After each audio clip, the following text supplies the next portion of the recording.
현수야, 이 한약에 뭐가 들어가는 거야? 아무래도 엄마 몸에는 잘 안 맞는 것 같은데. 자꾸 울렁거리고 속도 안 좋고. 그러자 아들은 조금 난색을 표하며 곤란하다는 듯 이야기했어요. 아이 원래 좋은 한약은 처음에 먹을 때 그런 현상이 있는 거래요. 명현현상이라고. 아시죠? 일시적으로 나타나는 거예요. 조금만 참고 드시면 금방 좋아지실 거예요. 잘 안 맞는 것 같다고 약 쉬지 말고 꾸준히 드세요. 저는 아들의 말을 찰석같이 믿고 그 약을 아침 저녁으로 꼬박꼬박 챙겨 먹었어요. 그 약이 독약이라는 사실도 까맣게 모른 채로 말이에요. 뭐야? 어느 세월에 기다리냐고. 조금만 참아봐. 그래도 이 방법이 가장 티도 안 나고 안전한 방법이잖아. 이게 내가 기다린다고 될 일이야? 시간이 없어서 그렇지. 시간이. 당신 지금 돈줄이 막혀 있잖아. 당장 다음 달부터 직원 월급 밀리게 생겼다며. 아직 몇 개월은 더 버틸 수 있고 그 안에는 분명히 해결될 거야. 이 약 진짜 효과 있는 거 맞아? 보면 몰라. 딱 보기에도 티가 나잖아. 3달 넘기면 그때부터 진짜 효과 있댔어. 저는 뒤통수에 망치를 얻어맞은 것처럼 잠시 멍해졌습니다. 이 약 진짜 효과 있는 거야 그 말을 할 때 며느리는 아들이 들고 있는 한약 상자를 가리켰거든요. 그리고 보면 모르냐니. 요즘 부쩍 수척해진 제 모습을 언제나 날카로운 눈으로 관찰하고 있는 아들과 며느리였습니다. 불길한 예감이 온몸을 엄습해왔어요. 저 약은 이제 먹으면 안 된다. 머릿속에는 오직 그 생각 하나만 맴돌았습니다. 안녕하세요, 부엌사연 구독자 여러분. 저는 부산에서 지내고 있는 김영욱입니다. 결혼 후 40년 넘게 서울에서 살다가 1년 전부터 부산으로 내려와 살고 있어요. 부산은 제 친정이 있는 곳입니다. 부모님은 모두 돌아가셨지만 언니와 남동생이 가까이 살고 있어요. 서로 의지하면서 지내고 있습니다. 여러분은 돈을 어떻게 생각하시나요? 살면서 참으로 지긋지긋하게 고민하는 것이죠. 부족하면 부족한 대로 아쉽고 많으면 많은 대로 골치 아픕니다. 돈이 무서운 이유는 사람을 끝없는 탐욕의 지옥으로 빠뜨리기 때문인 것 같아요. 그 탐욕에 한번 빠져들면 말 그대로 인간의 탈을 쓴 짐승이 되고 말죠. 제 자식은 그 돈 때문에 짐승도 하지 않을 끔찍한 짓을 저지르고 말았습니다. 저는 서울에 있는 자식들로부터 도망쳐 나와 이렇게 멀리 떨어져 살고 있어요. 앞으로 얼굴 볼 일도 없을 것 같고요. 지금부터 저희 가족에게, 특히 제 자식과 저 사이에 어떤 끔찍한 일이 있었는지 담담하게 이야기를 풀어보겠습니다. 지금은 세상에 없는 제 남편에 대한 이야기부터 시작해야 할 것 같네요. 남편은 젊은 시절 성공한 사업가였습니다. 부동산 관련 사업을 했는데 아주 수완이 좋았죠. 재벌까지는 아니어도 평생 돈 걱정할 일은 없었습니다. 좋은 단독주택에 살았고 고급 외제차를 몰았어요. 저는 나가면 사모님 소리를 들었고요. 겉으로 보기에는 참으로 번지르르한 집안이었죠. 하지만 속을 들여다보면 겉보기와는 달리 꽤 우울했습니다. 남편은 사업가로서 성공한 사람이었지만 그냥 인간적으로는 완전히 실패한 사람이었어요. 주변 사람들을 자기 마음대로 이용하고 폭력적인 성향까지 가지고 있었습니다. 원하는 것이 있으면 수단과 방법을 가리지 않고 쟁취했죠. 가족한테도 툭하면 소리를 지르기 일쑤였어요. 옷이 이게 뭐야? 내가 나가기 전까지 완벽하게 다려놓으라고 했잖아. 미안해요. 오늘 이 셔츠를 입고 간다고 할 줄은 몰랐어요. 다른 옷을 입고 나가면 안 될까요? 멍청하긴 내가 파란색 셔츠라고 말했다고 한 번 말하면 똑바로 알아들어야지. 집에서 돈이나 받고 놀고 있는 주제에 남편을 한마디로 표현한다면 폭군 그 자체였습니다. 밖에서도 똑같았죠. 집에 있으면 남편을 욕하는 사람들에게서 전화도 많이 받아봤어요. 거기 오 사장네 집 맞아요? 네, 맞는데. 누구세요? 오 사장 그 인간 그렇게 살지 말라고 해. 아니 등쳐먹을 게 없어서 10년 된 친구 돈까지 홀랑 등쳐먹어. 이 지옥에 떨어져도 시원치 않을. 아이들이 남편을 싫어하는 건 두말할 것도 없었습니다. 저희 부부에게는 두 아이가 있었어요. 큰아들 현수와 작은 딸 유나가 있었습니다. 아이들은 집에서 거의 말을 하지 않았어요. 아버지를 피해 자기들 방으로 쏙 들어가서 절대 나오지 않았습니다. 두 아이 모두 20살이 되자마자 서둘러 집을 떠났어요. 세상의 돈을 다 빨아먹어야 속이 시원할 듯. 악착같이 돈을 모았던 남편은 그리 오래 살지는 못했습니다. 그렇게 많은 부를 쌓아도 죽음 앞에서는 모든 게 다 허사였죠. 참 허무했습니다. 그이는 젊은 시절부터 온갖 스트레스에 시달렸고 매일 술과 담배를 달고 살았어요. 건강하게 오래 사는 게 더 이상했죠. 남편은 환갑을 넘기자마자 폐암으로 세상을 떠났습니다. 세상을 떠나기 전 2년 남짓 병원 생활을 하며 남편은 많이 약해졌어요. 남편의 주변에는 아무도 없었습니다. 친구도 가족도 없었어요. 오직 저 하나만 남편의 곁에 남아 있었습니다. 결국 이렇게 되려고 내가 그렇게 살았나? 그깟 돈이 다 뭐라고? 한숨 쉬듯 내뱉는 남편의 말에 아무런 대꾸도 할 수 없었어요. 그걸 이제 알았냐고 타박하고 싶었지만 이미 약해질 대로 약해진 사람에게 그런 소리를 해봤자 뭐 하겠습니까? 그저 남편을 조용히 바라봤죠. 정말 잘못 살았나 싶네. 이럴 줄 알았으면 자식들과 손잡고 나들이도 가고 당신이랑 여행도 좀 다닐 걸 그랬어. 세상에는 참 좋은 게 많은데 진짜 중요한 건 다 놓쳐버린 기분이야. 후회되고 또 후회가 되네.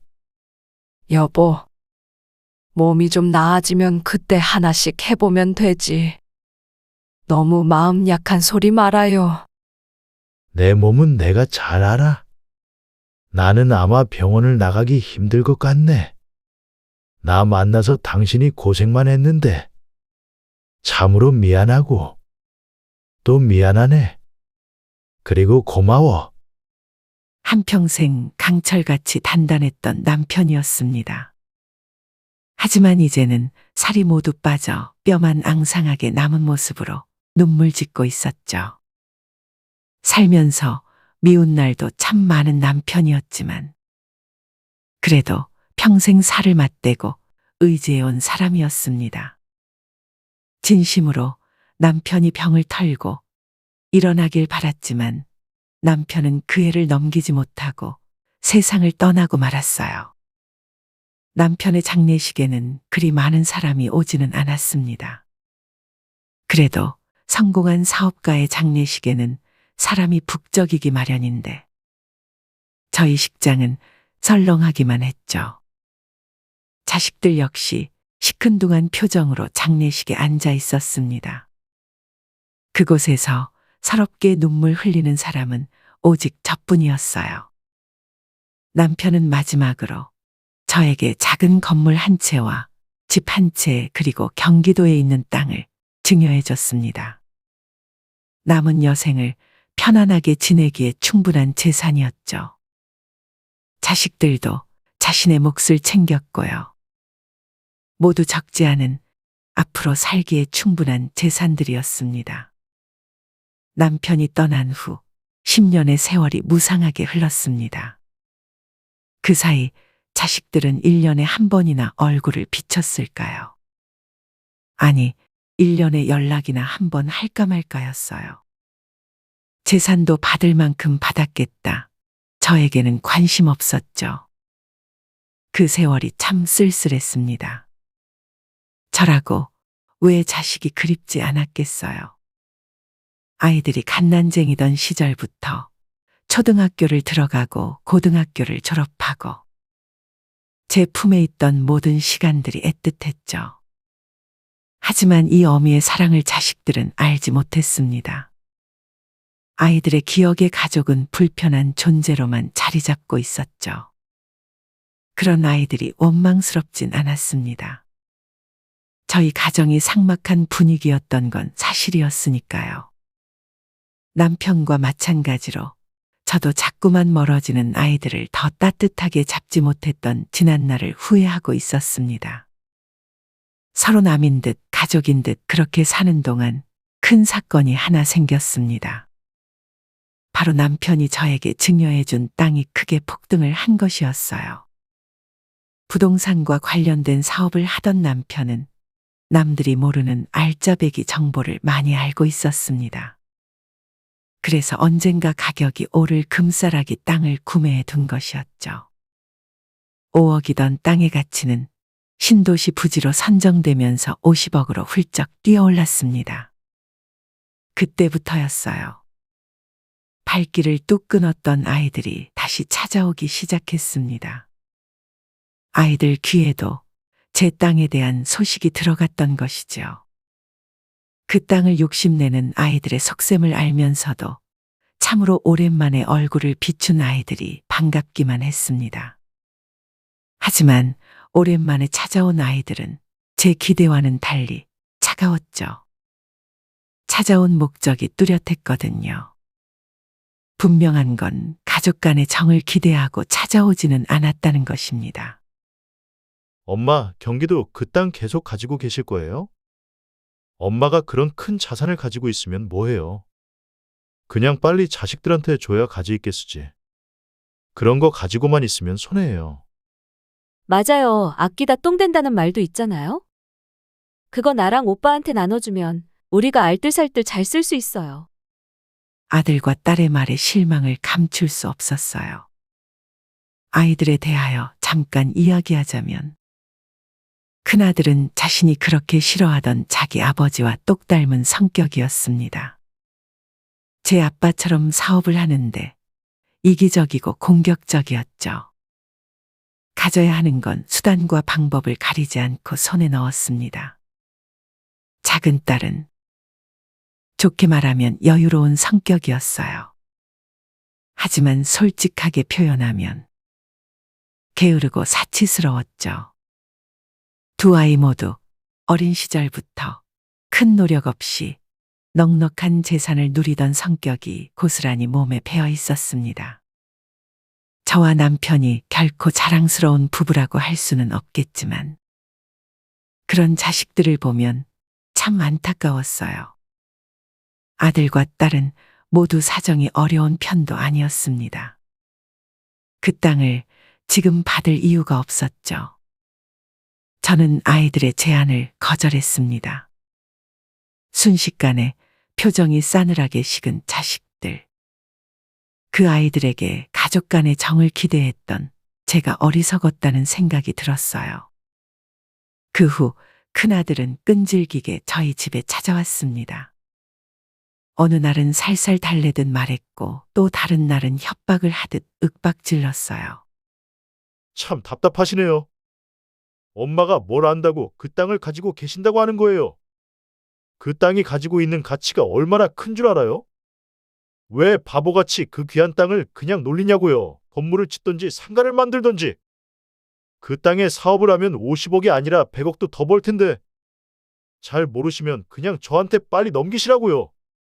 시간이 다 돈인데 이렇게 우물쭈물하면서 다 버릴 거예요?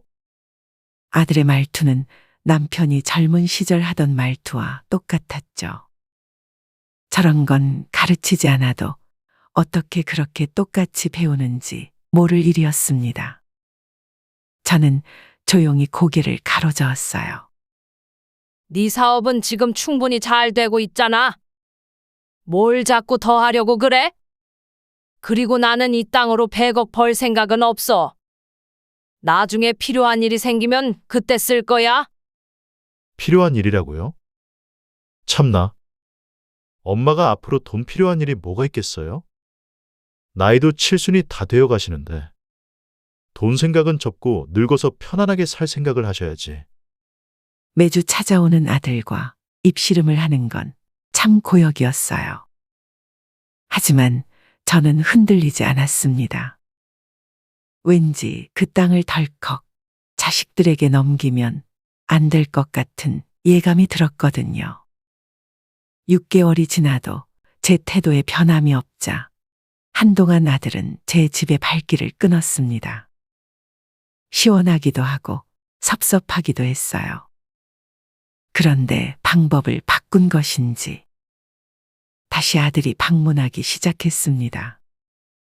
이제는 매번 며느리가 함께 집으로 왔죠.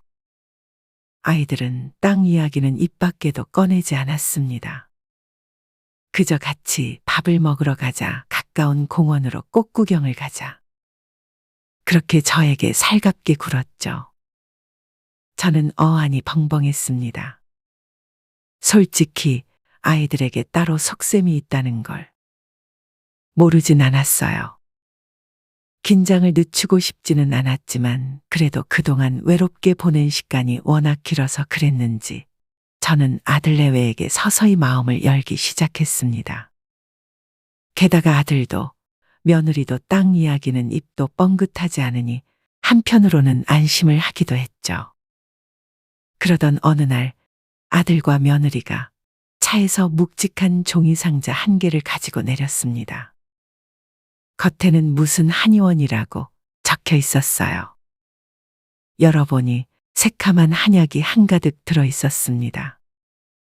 엄마, 아는 사람이 소개해줘서 좋은 한약을 좀 사왔어요.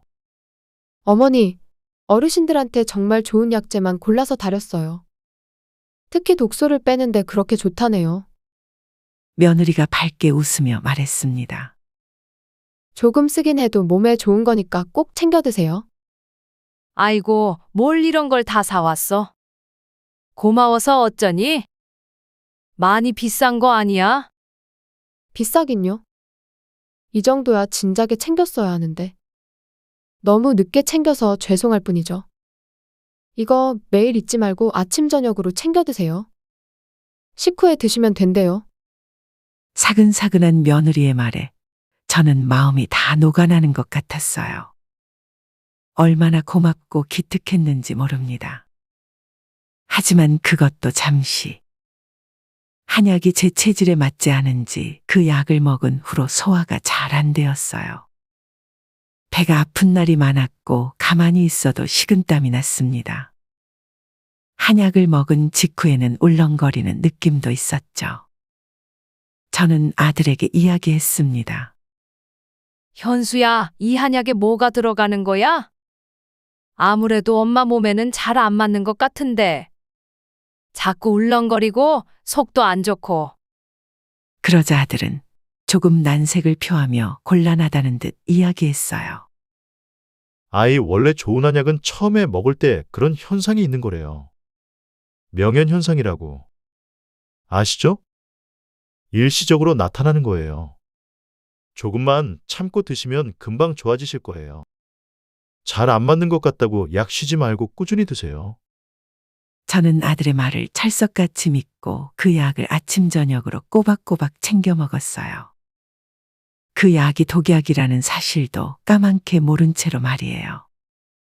아들과 며느리는 2주에 한 번 한약을 지어왔습니다. 번거롭게 자주 왔다 갔다 할 거 없이 한 번에 많이 지어오라고 해도 아이들은 꼭 2주에 한 번씩 약을 지어왔어요. 한약을 먹은 지 1달 반이 지났을 무렵. 금방 좋아질 거라는 아들의 말과는 다르게 자꾸만 건강이 나빠졌습니다. 살이 쑥 빠져 쇄골이 앙상하게 드러났어요. 머리카락은 푸석푸석해졌죠. 한약을 먹고 나면 소화를 잘 시키지 못하니 어쩌면 당연한 결과였습니다. 하지만 그때까지도 저는 미련하게 한약을 챙겨 먹고 있었죠. 그러던 어느 날 동네 슈퍼를 다녀오는 길이었습니다. 모퉁이를 돌자 아들과 며느리가 대문 앞에 차를 잠깐 대고 한약을 내리고 있더라고요. 저는 반가운 마음에 아들을 불렀습니다. 그런데 아들과 며느리는 심각한 이야기를 나누고 있는지 제 소리를 듣지 못했어요. 저는 아이들에게 다가가다 잠시 멈칫했습니다. 며느리의 목소리가 약간 화난 것처럼 들렸거든요. 부부싸움이라도 하나. 그런 생각에 저는 다가가지 못하고 아들 부부의 뒤에서 한 발짝 물러나 잠시 서 있었습니다. 뭐야? 어느 세월에 기다리냐고. 조금만 참아봐. 그래도 이 방법이 가장 티도 안 나고 안전한 방법이잖아. 이게 내가 기다린다고 될 일이야? 시간이 없어서 그렇지. 시간이. 당신 지금 돈줄이 막혀 있잖아. 당장 다음 달부터 직원 월급 밀리게 생겼다며. 아직 몇 개월은 더 버틸 수 있고 그 안에는 분명히 해결될 거야. 이 약 진짜 효과 있는 거 맞아? 보면 몰라. 딱 보기에도 티가 나잖아. 3달 넘기면 그때부터 진짜 효과 있댔어. 저는 뒤통수에 망치를 얻어맞은 것처럼 잠시 멍해졌습니다. 이 약 진짜 효과 있는 거야. 그 말을 할 때 며느리는 아들이 들고 있는 한약 상자를 가리켰거든요. 그리고 보면 모르냐니. 요즘 부쩍 수척해진 제 모습을 언제나 날카로운 눈으로 관찰하고 있는 아들과 며느리였습니다. 불길한 예감이 온몸을 엄습해왔어요. 저 약은 이제 먹으면 안 된다. 머릿속에는 오직 그 생각 하나만 맴돌았습니다. 아들과 며느리 뒤에서 얼마나 서 있었을까요? 아마 실제로 시간을 재보면 10초 정도 서 있었을 거예요. 하지만 제게는 그 시간이 마치 영원히 흐르지 않을 것처럼 아득히 긴 시간처럼 느껴졌습니다. 며느리는 무심코 몸을 돌리다 한 걸음 뒤에 서 있는 저를 발견했어요. 아휴, 깜짝이야. 어머니, 언제 오셨어요? 방금 오셨어요? 어? 그래. 방금 왔어. 내가 조금 전에 불렀는데 너희가 못 들은 것 같더라고. 아들과 며느리는 무척 당황한 얼굴로 저를 바라봤습니다. 저는 그 대화를 못 들은 척했어요. 아무렇지 않은 척하며 집 안으로 들어갔습니다. 왠지 그래야 할 것 같았죠. 무릎이 후들후들 떨려서 금방이라도 자리에 주저앉고 싶었습니다. 하지만 정신을 차려야 했어요. 저는 애써 담담한 표정을 지으며 집 안으로 들어갔습니다. 며느리와 아들은 찝찝한 표정으로 저를 따라 들어오더군요. 어머니, 어디 다녀오는 길이세요? 며느리는 애써 밝게 웃으며 제 안부를 물었습니다. 마음속으로는 수도 없이 티를 내면 안 된다고 다짐했지만 제 얼굴에 드리워진 어두운 그늘을 완전히 걷어낼 순 없더라고요. 눈치가 백단인 여우 같은 며느리는 심상치 않은 기운을 느낀 듯 했습니다. 몸이 안 좋으세요? 안색이 어두우신데. 밖에서 무슨 일 있으셨어요? 아니, 아무 일도 아니야. 그냥 요즘 내가 기운이 조금 없어서 그래. 미안한데 조금 쉬어야겠구나. 저는 아들과 며느리로부터 도망치듯 제 방으로 숨어들었습니다. 아들과 며느리는 알쏭달쏭한 표정을 지었어요. 아마 너무너무 궁금하고 불안했을 겁니다. 제가 그 대화를 들었는지 못 들었는지 말이에요. 엄마, 그럼 쉬세요. 오늘 저희는 먼저 들어가 볼게요. 아들은 방문을 빼꼼히 열고 그 한마디를 남긴 채 며느리와 서둘러 집을 떠났어요. 아이들이 나간 후 저는 침대에서 참아왔던 눈물을 쏟아냈습니다. 저도 모르게 엉엉 우는 소리가 나왔죠. 이 배신감을 뭐라고 표현해야 할까요? 진짜 그 한약이 뭔가 이상한 것일까? 설마 아들이 재산 때문에 나를... 수많은 생각이 꼬리에 꼬리를 물었습니다. 사실 확실한 건 하나도 없었어요. 모든 게 다 저희 짐작일 뿐이었죠. 하지만 그날부터 저는 그 한약은 입에 대지도 않았습니다. 집에 있던 것도 모조리 싱크대에 흘려보냈어요. 한약을 끊은 후 제 몸은 서서히 회복되어 갔습니다. 제 얼굴에 혈색이 돌아오고 살이 다시 오르기 시작하자 아들 내외의 얼굴은 어두워졌죠. 참으로 끔찍한 시간이었습니다. 제가 더 이상 한약을 먹지 않자 아들은 얼마간 근심이 많은 듯 했습니다. 서로 아무렇지도 않은 척 그렇게 지냈지만 사실 모든 신경은 날카롭게 곤두서 있었어요. 그러던 어느 날 아들이 조심스럽게 저에게 제안을 하더군요. 엄마, 요즘 날씨도 좋은데. 더 추워지기 전에 바깥에 바람 좀 쐬러 갈까요? 저랑 집사람이 얼마 전에 지방에 있는 호수에 다녀왔는데 호수 주변으로 둘레길이 정말 예쁘더라고요. 주변에 맛집도 많고요. 갑자기? 너무 추워서 좀 싫은데. 이번 주 주말에는 날씨가 좀 풀린대요. 조금 있다 완전히 겨울이 오면 어디 바람 쐬러 가기 힘들잖아요. 그러지 말고 같이 다녀와요. 아들 내외의 나들이를 가고 싶을 리 없었습니다. 당분간은 얼굴도 보고 싶지 않았죠. 하지만 아들은 싫다는 저를 끈질기게 설득했고 저도 마냥 거절할 수만은 없었습니다. 아들이 제가 어떤 눈치를 챘다는 걸 알면 무슨 짓을 할지 두려웠어요. 칠순이 얼마 남지 않은 저는 참 약하디 약한 존재였습니다.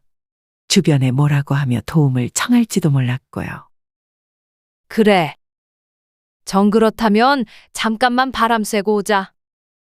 아들과 호수를 떠나기로 한 바로 전날, 저는 밤새 잠도 못 이루고 잠자리에서 뒤척였습니다.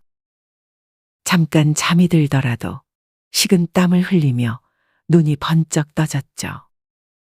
60년 훌쩍 넘게 살아온 인생인데 나이가 들면 몸은 무뎌져도 촉은 더욱 날카로워지는 법입니다. 설마 자식인데 자기를 낳고 기른 엄마를 그렇게까지 하겠나.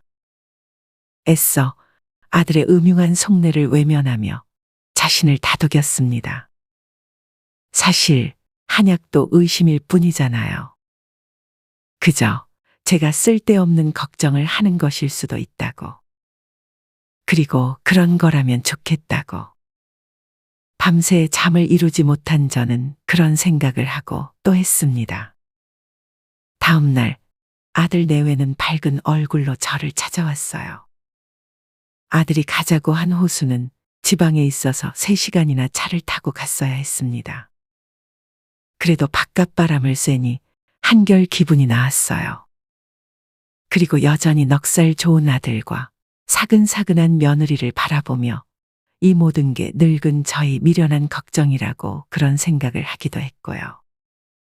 도착한 호수는 무척 아름다운 곳이었습니다. 호수 근처로 둘레길이 빙 둘러져 있었는데 꽤 높은 곳까지 올라갈 수 있었어요. 높은 난간이 길 옆으로 쭉 이어져 있어서 안전하기도 했습니다.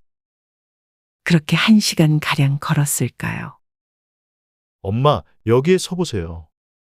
사진 찍어 드릴게요. 여기에? 여기는 좀 위험하지 않니? 거기에서 사진을 찍어야 뒤로 호수가 크게 보이지요. 지금 너무 경치가 예뻐서 그래요. 아들은 높은 절벽 끝을 손가락으로 가리켰습니다. 게다가 그곳은 난간이 잠깐 끊어진 곳이었어요. 아들은 멀리서 제 사진을 몇 장 찍었습니다. 그리고 사진을 다 찍은 뒤 저에게 다가와 보여주었죠. 저는 한 손으로는 끊어진 난간을 단단히 붙잡고 있었습니다. 엄마 이것 보세요. 사진 정말 잘 나왔죠? 어디 보자. 그 순간이었습니다. 아들은 저에게 사진을 보여주는 척하며 제 옆에 바짝 붙었고 그 순간 강한 힘으로 제 어깨를 밀쳤습니다. 아들의 차디찬 폭력에 제 몸은 고꾸라졌죠. 그때 저는 죽기 살기로 붙잡고 있던 난간에 매달렸습니다. 넘어지긴 했지만 한 손으로는 단단히 난간을 잡고 있었어요. 그런 저에게 다시 다가오는 아들. 저는 나오지 않는 비명을 억지로 질렀습니다. 그때 모퉁이에서 남자 2명이 다급하게 달려왔어요. 제 비명을 듣고 온 것이죠. 그 순간만큼은 정말 하늘이 도왔다고 생각합니다. 무슨 일이냐고 묻는 그들을 아들과 며느리는 돌아보았습니다. 그 아이들은 당황하지 않았어요. 하지만 그 눈빛, 넘어진 저에게 다가왔을 때 차갑고 살기등등한 아들의 눈빛을 저는 똑똑히 보았습니다. 그동안의 오싹한 의심이 모두 진실로 드러나는 순간이었죠. 저는 눈물을 터뜨렸고 아들의 손길을 거부한 채 따로 버스를 타고 집으로 돌아왔습니다. 저는 그 다음 날 바로 짐을 싸서 도망치듯 그 집을 나왔습니다. 아이들을 피해 부산으로 내려갔어요. 부산에는 제 친언니도 살고 있고 남동생도 살고 있었습니다. 언니는 남편을 먼저 떠나보내고 혼자 지내고 있었어요. 갑자기 찾아와 서러운 눈물을 터뜨리는 저에게 도대체 무슨 일이냐며 걱정스럽게 물었지만 저는 아무 말도 할 수 없었습니다. 아들과 딸에게 번갈아가며 연락이 왔지만 저는 전화를 받지 않았어요. 언니에게도 혹시 아이들에게 전화가 오면 제 행방을 알리지 말라고 부탁했어요. 언니도 눈치가 있어서 그런지 더 이상 자세한 내막을 묻지는 않았습니다. 그저 필요한 만큼 편안하게 집에서 머무르라며 배려해줬죠. 따뜻하고 안전한 집에서 머물며 저는 안정을 찾아갔습니다. 도대체 돈이란 무엇일까요? 누구는 돈이 없어서 난리라고 하지만 저는 그 돈 때문에 생명의 위협을 받았습니다. 더 이상 비싼 땅은 저에게 복이 아니라 저주였어요. 그 땅만 없었어도 그냥 남처럼 살아도 가끔씩 얼굴만 보면 그래도 만족하고 살았을 겁니다. 내가 독사 같은 자식들을 키워냈구나. 한 달간 마음이 얼마나 무거웠는지 모르겠습니다. 저는 물질적으로 참 풍족한 삶을 살았지요. 하지만 더 이상 살고 싶은 의욕도 생기지 않았습니다. 칠순이 다 된 지금 부귀영화가 다 무슨 소용이겠어요. 그저 자식들과 웃으며 얼굴을 마주하고 정을 나누며 살 수 있다면 그것이 바로 살아가는 이유인 거죠. 곳간에 가득 쌓여있는 돈은 무의미하기만 했습니다. 오히려 돈 때문에 제 평생의 행복이 사라졌다는 생각마저 들었어요. 저는 오랫동안 고민을 하다 한 가지 결심을 했습니다. 재산을 모두 정리하기로 한 것이죠. 지인의 소개로 유산 상속과 정리의 실력이 좋은 변호사를 만나 상담을 시작했습니다. 제 노후 자금은 먹고 사는데 문제가 없을 정도로 남겨놓고 나머지 재산은 모두 사회에 환원하겠다고 했어요. 경기도에 있는 그 땅을 포함해서 말이에요. 이 재산을 전부 기부하시겠다고요? 상속은 안 하시고요? 내 상속은 하지 않을 생각입니다. 자식들은 이미 알아서 충분히 잘 살고 있고요. 그 아이들에게 더 큰 돈은 복이 아니라 독이 될 거예요. 그러시군요. 참 훌륭한 결정하시는 겁니다. 변호사는 고개를 끄덕이며 제가 기부할 수 있는 기관들을 소개해 주었습니다. 혼자 힘든 삶은 살아가고 있는 노인들, 부모를 잃은 아이들, 아픈 아이를 가진 부모들. 세상에는 자식 말고도 도와야 할 사람이 참으로 많더라고요. 그 사람들에게 이 돈이 도움이 될 거라고 생각하니 이상할 만큼 마음이 편했습니다. 진작 이렇게 할 것을. 왜 어리석게 손에 쥐고 있어서 가족 간의 분란만 만들었나 싶었어요. 그리고 저는 부산에 작은 집을 얻었습니다. 예전에 살던 집과는 비교할 수 없을 만큼 소박한 집이었어요. 서울에 있는 집을 처분하고 건물도 처분하고 나중에는 경기도 땅까지 처분하자 큰아들과 며느리 그리고 딸까지 다 함께 모여 저를 찾아왔습니다. 당신이 그러고도 엄마야. 내가 얼마나 잘했는데. 누구 맘대로 그 재산을 다 처분해. 지금 당장 처분한 돈 내놔. 어머니, 그게 어떤 돈인데? 도대체 왜 이러시는 거예요? 자식보다 생판 얼굴도 모르는 남들이 더 중요한 거예요? 아들과 며느리는 번갈아가며 저를 타박했죠. 아들은 나중에는 협박까지 했습니다.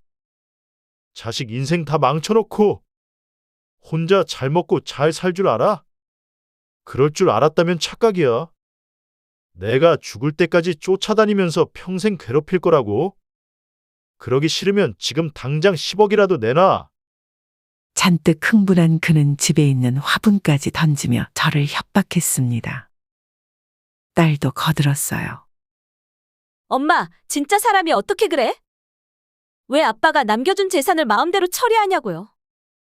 오빠랑 저 유류분 반환 청구할 거예요. 그렇게 아시라고요. 나도 이대로는 절대 못 물러나. 그렇게 온갖 행패를 부리며 떠난 자식들. 한 번은 겪을 일이라고 생각했지만 정말 가슴이 찢어지는 듯 했습니다. 자식들 생각을 하면 아무것도 할 수가 없었어요.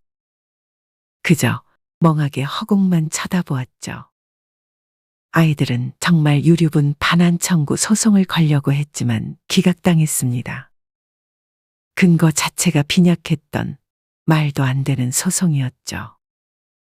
제 남편이 저에게 증여한 재산은 고려 대상조차 되지 않는다고 하더군요. 부부가 공동으로 형성한 재산이었기 때문입니다. 그 후 몇 번 더 아들은 저를 찾아와 행패를 부렸어요.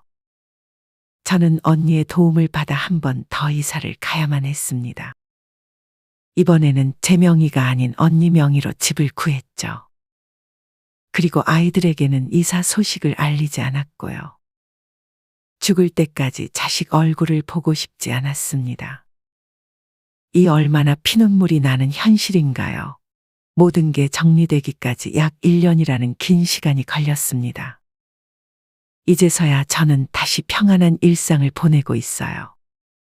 오히려 많은 걸 덜어내니 인생이 훨씬 홀가분해지더군요. 남편이 살아생전 수많은 사람에게 욕을 먹으며 악착같이 벌었던 돈은 다시 수많은 사람에게 돌아갔습니다. 그래도 그 돈이 가장 가치 있게 쓰여진 것 같아 그것이 제 인생에 유일하게 잘한 일 하나가 아닐까 싶어요. 저는 재산을 기부할 때의 인연으로 요즘에는 부모를 잃은 아이들의 집에 봉사활동을 다니고 있습니다. 제 친자식들은 잃었지만 또 세상에는 제 손길이 필요한 다른 많은 자식들이 있었어요. 그 아이들은 제가 그토록 그리워했던 진심 어린 마음을 아낌없이 나누어 주었습니다.